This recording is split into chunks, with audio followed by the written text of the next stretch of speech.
Good morning, everyone. How do we follow a futurologist or a group of futurologists? With money, I suggest.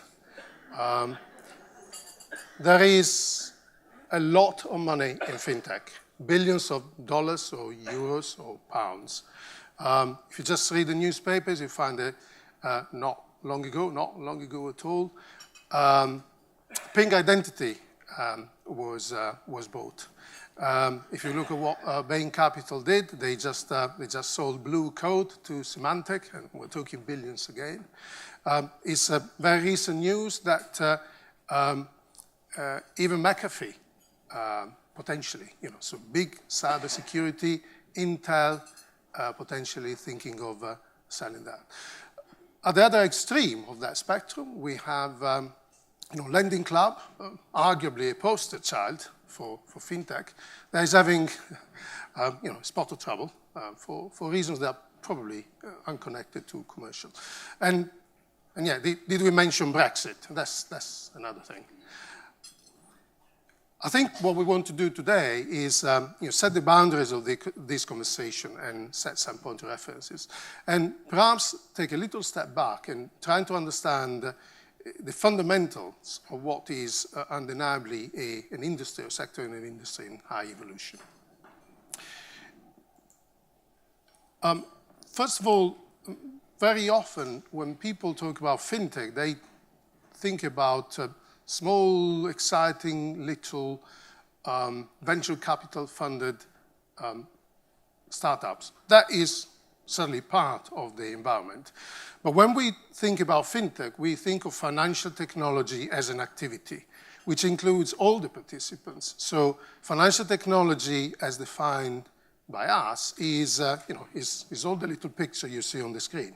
And is the incumbent, is the large banks, is the small banks, is insurance company, is the old capital market, and yes, of course, a lot of startups. In fact, I would like to start talking about the banking and financial system institutionally as it stands. Because on the face of it, you would think that this is an area very, very difficult to disrupt.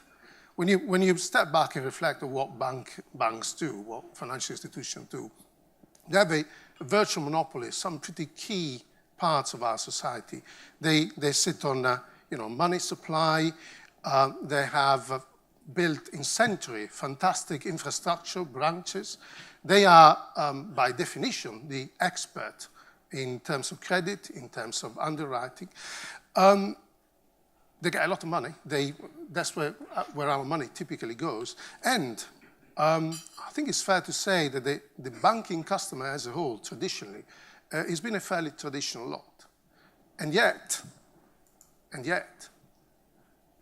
there's a lot of disruption. You can run any survey you want, but pretty much you find results similar to this one. So the whole sector is being disrupted, financial services, retail banking and payments are the two big things. But in fact, when you ask people, you see perhaps things that you wouldn't necessarily expect to see, like investment banking. Yes, it's 10%, but it's there. These are, of course, underpinned by a number of powerful drivers. Some of these drivers, I have to say, we understand very well. I'm just showing you an example, payments. Payments is a key driver.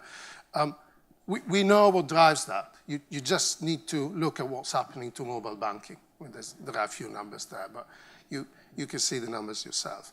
A lot of mobile users accessing banking, a lot of bank users doing mobile. The trend here is only in one direction. It's only up. You can argue the speed at which it's going. But so, do we know exactly where it's going to land? No, of course not. But we know what it is, and we understand the fundamental dynamics. Perhaps at the other end, we have, dare I say, blockchain.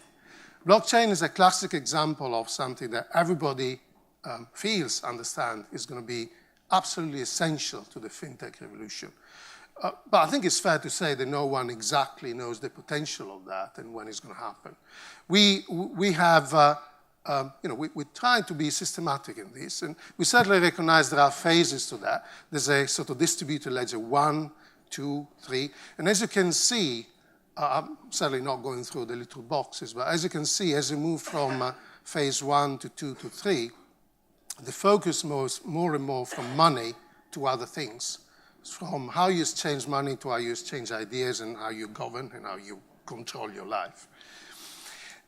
Of course, there are startups, there's financing. Again, a lot of information available. We've just chosen this representation to show just how much, not so much how much money goes into it, but how fast the situation changes. These are the funds invested in fintech companies and the number of deals. As you can see, even if the number of deals themselves haven't gone up a lot, although it's a nice growth, the actual size of the deal and so the total amount of money has gone up a lot. And we're talking of 22 billion last year. When you look at where these 22 billion goes, or in general where the money goes, this is pretty much aligned with what all the surveys said. So the sectors that are disrupted coincide nicely with the sector they are funded in fintech. So payments, lending, capital markets. There's a lot of retail, but surprisingly, quite a lot of commercial and business financial services, not just retail. So how is it? Well, we thought long and hard. There are some things that a lot of new disruptive fintech companies have in common. Success factors, if you want. Dramatic reduction in cost to serve. Innovative use of information. And this goes from the technology of artificial intelligence, but simply using information in a different way, even with the same technology. And then, of course, there are categories of customers and clients that are a natural fit for new disruptive companies. Millennials, for once. I can hardly imagine my daughter, age 15, spending a lot of time in a branch in 5 or 10 years, or indeed even now. SMEs, surprisingly, we talk to a lot of SMEs, and they have a strong predilection for a new kind of banking, perhaps because they're less encumbered by traditional constraint. And let me finish with the incumbent, with the large current players.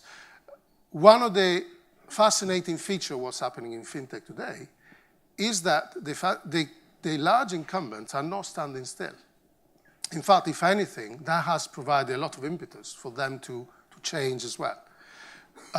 Finally, redesigning business processes around the customer digital journey. We've been talking about customer digital journey for 10 years, 15 years in banking, but it's only now that we can really see large bank redesigning processes. Big data, we've already said. This consciously preparing for the unknown is not necessarily something banking have been good at institutionally, but it's something that we see more and more.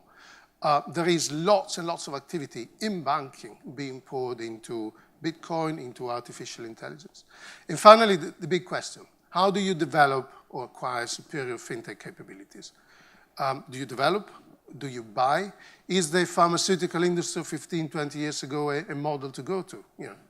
No need to do biotechnology, you can buy one.